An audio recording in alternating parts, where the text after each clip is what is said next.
The second part of patch 2.7 just dropped, and with it, we got Qiuyuan's quest, a stranger in a strange land. The quest follows Qiuyuan's journey through Rinasida before he finally meets Rover in Septimont during the final war. However, in this video, we'll only be discussing the parts and bits related to General Geshu Lin. This video is divided into 3 sections: the past event, the present whereabouts, and the future possibilities. During the cutscene, we see Qiuyuan walking alone through the tropical forests of the Mingting region in Huanglong. How do we know it's Mingting? Because that's what the Fraxitus, disguised as an acolyte, said. What a shame you couldn't end him in Mingting. And now you still can't. The him obviously refers to Geshu Lin.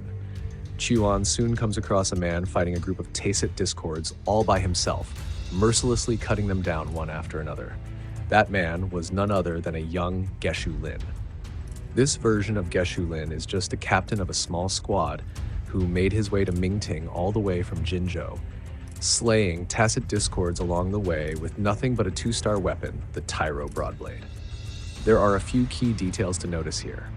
The Tacit mark on his neck is absent, which clearly indicates that he hasn't awakened his forte yet, meaning his resonance abilities are still dormant.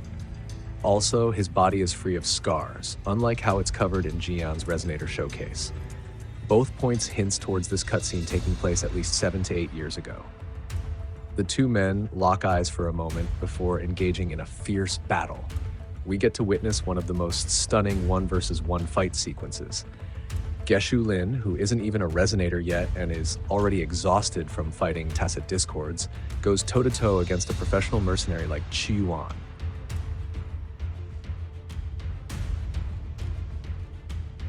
Geshu Lin seems to struggle to keep up with Qiuyuan's fast attacks, but when Qiuyuan gets serious and unleashes his resonance ability for a final strike, Geshu Lin manages to block the attack, though he's completely exhausted and falls to his knees. Not understanding why he's being attacked, Geshu Lin demands an explanation. Qiuyuan tells him that the order to eliminate him came from the Censorate, one of Huanglong's 3 governing bodies. They had accused Geshu Lin of colluding with Tacit discords and raiding human settlements. It's a baffling accusation, especially against a man who hates TDs with every fiber of his being.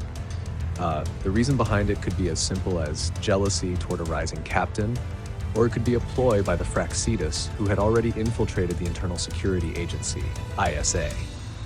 Qiuyuan, however, had already sensed that something was wrong.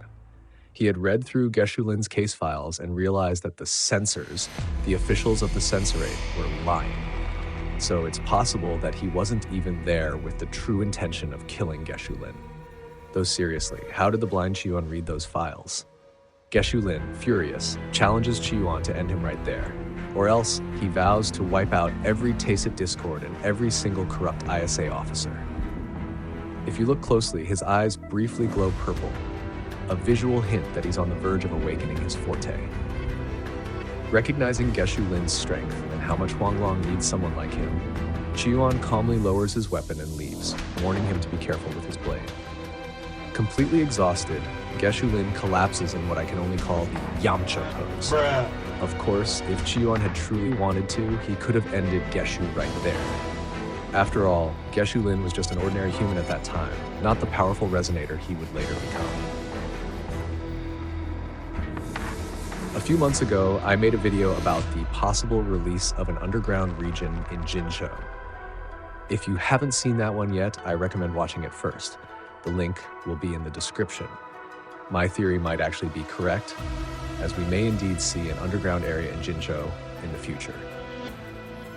Ever since his disappearance in the battle beneath the Crescent, fans have been wondering what really happened to Geshu Lin. Qiuyuan answered this question for us. During their conversation, Fenrico asks Qiuyuan about what happened to Geshu Lin, to which Qiuyuan replies, "He fell into OVATHRAX's abyss and shared my fate." The abyss that Qiuyuan mentions is likely something similar to the journeying paradise of the Leviathan, a sonorosphere created by the Threnodian. This makes complete sense because, during the battle beneath the Crescent, Geshu Lin disappeared right after striking the OVATHRAX with a final blow. OVATHRAX, being the cunning creature it is, probably trapped Geshu Lin inside its own sonoro, which Qiuyuan refers to as the Abyss. That's most likely where Geshu Lin currently is, trapped within the OVATHRAX's sonoro in an unknown state. Everything I mentioned in this part is purely hypothesis, based on how things might unfold in the future, so take it with a grain of salt. Threnodians are extremely cunning beings.